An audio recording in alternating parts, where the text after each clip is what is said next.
Hello, friends. Welcome back, as always. Uh, Today I'm talking about a Q&A from a question that was put in the comments on yesterday's video about the implementation of technique, and it was asked, how do you build systems, and how do you identify what systems are right for you, and how do you build your own system? Great question. Ultimately, this is a question of time management, in my opinion, and let me explain what I mean by that. The two most important things that we must closely guard in our martial arts training is our health and our time. I mean, really, that's kind of true in life anyway, but you only get one body, and you have to be careful that you don't want to end up at 40 years old. I know guys like this have had their 15th surgery. They can barely walk. Like, they're a mess because they've wrecked their bodies by doing a lot of the wrong things. Now, if you're going to fight professionally, you have to be a little bit more reckless, but even still, you have to guard your own body. It means tapping rather than putting your neck at risk, right? It means not training and overtraining when you're injured, right? Not doing dangerous situations, light sparring frequently, very, very rare, and you almost don't even need any hard sparring, but very little hard sparring. Most of your sparring should be light, right? The preservation of your body, both from CTE, your joints, all that stuff. And then, of course, time management. It's so easy to get caught up working a lot of time on things that are not benefiting you. A lot of guys I know, all they do is work the same things. They never really improve skills. Now, they're great at those skills because they spend so much time on it, but they've capped themselves out because they're not willing to deviate past that. And system building is going to help you maximize skills. That's really what you're talking about, is having a game plan so that you can always put the fight on your terms and being able to optimize your skills. Lean the fight towards the area where you're strongest and lean the fight away from the places you're weakest. Patch holes, have solutions for things, common scenarios that you're going to run into based on the type of fight that you like to have. Okay, so that's what we're trying to achieve here. So it's a matter of how do you spend your time and what skills do you most need to develop. And as fighters, we're constantly asking ourselves that. It's very easy to ask ourselves, like, how do we deal with obstacles? Like, the obstacles you run into because they stick in your mind because, oh, man, this guy got me in a choke. Or, man, this guy keeps landing this cross on me every time I come in. Like, I can't get past this guy's, front leg strike, whatever it is. The obstacles stand out. And so we know the things we have to patch, but we don't always know the right way to go about it. What's harder for us is to identify the areas that we're strong and learn to put the fight there and keep that what the fight is about at all times. And that's what system building is trying to achieve. So, and believe me, I am going to answer your question. I'm just taking a roundabout way to get there because I want to preface this a little bit. The first year of your training, you almost don't even need to worry about system building. You're so busy focusing on just learning the fundamentals, right? Learn how to throw a jab without leaving your chin hanging out there. Learn some basic footwork. Learn how to throw and defend a leg kick. Learn how to fight off of a wall. Learn how to shoot. Whatever your sport is. I'm using MMA as an example. MMA, you have a lot of basic skills to get down before you can get into this stuff, to be totally honest. There's so many skills you have to get down first. It's one of the things that's challenging about it. It's hard to specialize in certain areas until you can get all your basic groundwork in. Like, you have to have a good single leg. You have to have a good takedown against the cage. You have to have good defense against the cage. You have to have good basic boxing for MMA. You have to have some wrestling, some jiu-jitsu. You have to have a ground game. Like, you have to have solutions for, like, there's so much basic stuff to cover before you start getting into this. It's just not even worth mentioning. I would say at least the first year, maybe even more for MMA. For something like kickboxing, you could probably do 6 months. For jiu-jitsu, a year. You know what I mean? Like, it depends on what you're doing. But I would say on average, probably about a year before you can start really system building. During that year, you should have sparred enough to kind of know what your game is. And now you're just going to find the guys who do what you do and identify the things that they use. So, for example, if you're like me and you come from this Taekwondo background, if you look at my first system breakdowns, by the way, you'll notice that they're Wonder Boy and Lyoto Machida.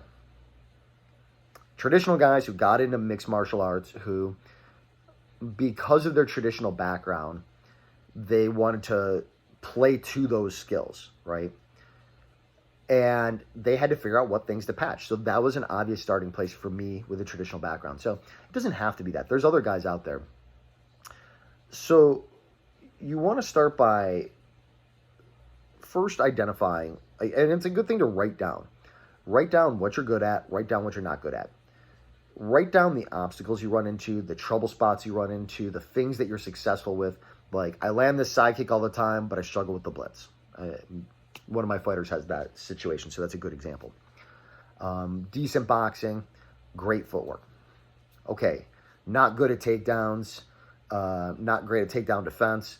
So now let's talk about building a system around that. Like, who are some other fighters that exemplify, and what did they do about it? So in this case, if you look at somebody like, let's say, Israel Adesanya is a good example of somebody who is a great striker, doesn't do takedowns, doesn't really do takedown defense, or excuse me, he has great takedown defense, doesn't have a ton of jiu-jitsu because he spends all his time on takedown defense. And you look at what are the things that he does that makes that game possible. How does he control range to allow him to keep the fight striking? What does he do to prevent them from just blitzing in by using counters, right? What does the feinting do to help prevent this?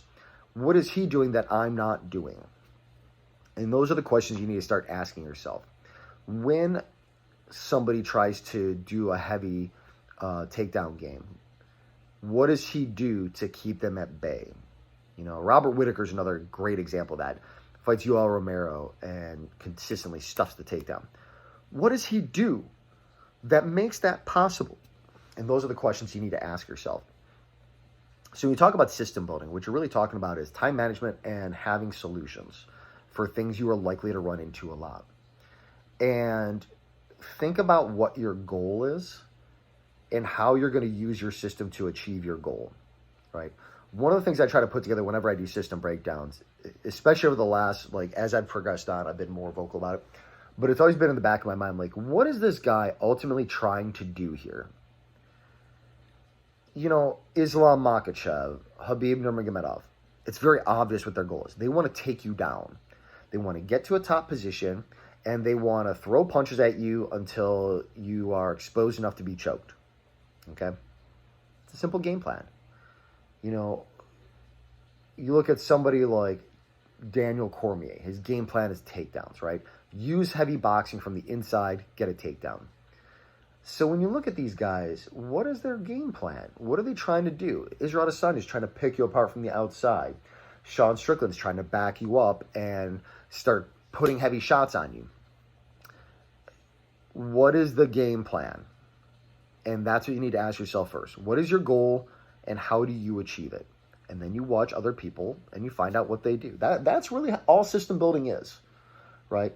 And, you know, you look at all the aspects of fighting and you find out what you need to do to fill in the gaps. So as you're going through your checklist, you start with the basic concepts and then you start figuring out principles. You start figuring out advanced strategies. You start figuring out how to control the situation, how to control the pace, how to control the time, how to control the intensity, how to control the level, every aspect of the fight. How do you put it so that it's on your terms and not theirs?